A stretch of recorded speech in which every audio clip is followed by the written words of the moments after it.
Assalamualaikum warahmatullahi wabarakatuh. Selamat pagi teman-teman semuanya. Jumpa kembali dengan channel Bunda Indri. Pada pagi ini kita akan belajar bersama materi PPKN kelas 11 bab 1 Harmonisasi Hak dan Kewajiban Asasi Manusia dalam Perspektif Pancasila bagian kedua. Teman-teman, sebelumnya jangan lupa untuk memberikan like, komen, dan subscribe kepada channel Bunda Indri agar saya lebih semangat dalam membuat konten-konten yang lebih bermanfaat dan lebih baik. Oke teman-teman, kita mulai belajar bersama pagi ini. Prinsip-prinsip hak asasi manusia. Prinsip-prinsip hak asasi manusia menurut Rona K.M. Smith. 1. Prinsip kesetaraan. 2. Prinsip pelarangan. 3. Prinsip kewajiban positif setiap negara. Prinsip kesetaraan. Prinsip kesetaraan meletakkan semua orang terlahir bebas dan memiliki kesetaraan dalam hak asasi manusia. Artinya pada suatu situasi yang sama harus diperlakukan sama, dan pada situasi yang berbeda harus diperlakukan berbeda pula. Kesetaraan di depan hukum, kesetaraan kesempatan, kesetaraan akses dalam pendidikan, kesetaraan dalam mengakses peradilan yang fair. Prinsip pelarangan diskriminasi. Diskriminasi yaitu kesenjangan perlakuan yang seharusnya sama atau setara. Bentuk diskriminasi ada dua. 1. Diskriminasi langsung, yaitu memperlakukan seseorang secara berbeda baik langsung maupun tidak langsung. 2. Diskriminasi tidak langsung, ketika dampak praktis dari hukum atau kebijakan.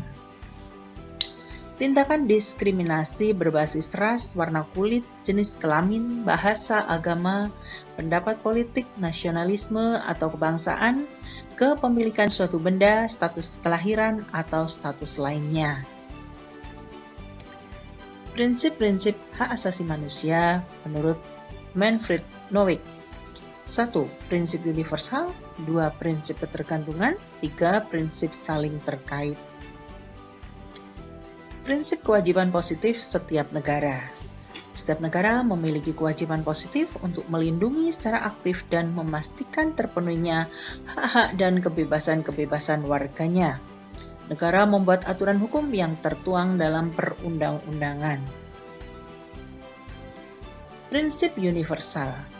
Hak asasi manusia berlaku secara keseluruhan dimanapun seseorang berada. Prinsip ketergantungan. Pemenuhan hak sering bergantung pada pemenuhan hak lainnya, baik secara keseluruhan maupun sebagian. Prinsip saling terkait atau prinsip tidak terbagi merupakan pengembangan dari prinsip ketergantungan. Hak sipil, politik, sosial budaya, dan ekonomi mempunyai sifat inheren, yaitu menyatu dalam harkat dan martabat manusia. Fungsi hak asasi manusia. 1. Menurut teori kehendak, sebuah hak akan membuat pemegang hak lebih berdaulat. Pemegang hak memiliki kuasa terhadap pihak lain. 2. Teori kepentingan. Hak berfungsi untuk memperluas kepentingan. Seseorang dapat memanfaatkan hak untuk mencapai keadaan yang lebih baik. Tujuan hak asasi manusia. 1. Melindungi orang dari kekerasan dan kesewenang-wenangan. 2. Mengembangkan rasa saling menghargai antar manusia. 3. Mendorong tindakan yang dilandasi kesadaran dan tanggung jawab untuk menjamin bahwa hak-hak orang lain tidak dilanggar. Instrumen hukum dan peradilan hak asasi manusia. Instrumen hukum hak asasi manusia internasional. 1. Deklarasi Universal Hak Asasi Manusia. 2. Konvenan Internasional tentang Hak Sipil dan Politik. 3. Konvenan Internasional tentang Hak Ekonomi, Sosial, dan Budaya. 4. Konvensi Genosida. 5. Konvensi Internasional Penghapusan Segala Bentuk Diskriminasi Rasial. Peradilan yang mempunyai kewenangan untuk melaksanakan penegakan HAM. 1. Mahkamah Internasional. 2. Mahkamah Pidana Internasional. 3. Panel khusus atau panel spesial pidana. Mahkamah Internasional berkedudukan di Den Haag merupakan bagian integral PBB, berperan mencegah terjadinya pertikaian antar negara. Mahkamah Internasional anggota 15 hakim. Wewenang mengadili semua sengketa yang diserahkan para pihak dalam semua persoalan yang ditetapkan oleh Piagam PBB, Perjanjian Internasional atau Konvensi Internasional. Mahkamah Pidana Internasional dibentuk oleh PBB, disahkan melalui Konferensi Internasional di Roma, Italia tahun 1998. Wewenang mengadili individu pelanggar hak asasi manusia internasional berupa kejahatan perang, genosida, kejahatan humaniter, dan kejahatan agresi. Panel khusus atau panel spesial pidana.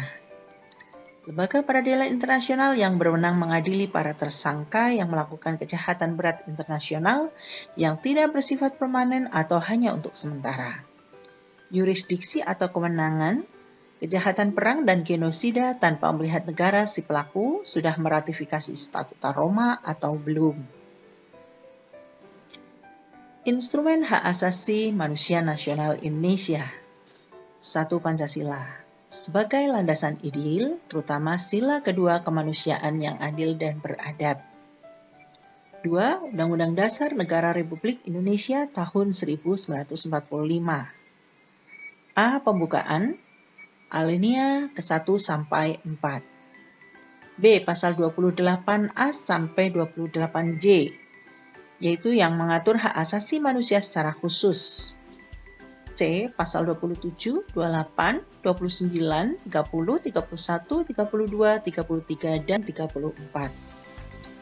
3. Ketetapan MPR, yaitu TAP MPR nomor 17 MPR 1998 tentang hak asasi manusia.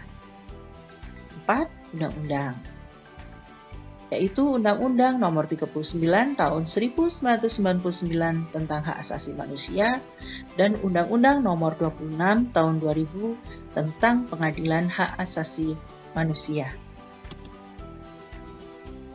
Oke, demikian tadi teman-teman belajar kita pada pagi ini. Semoga bermanfaat. Terima kasih sudah menonton video ini.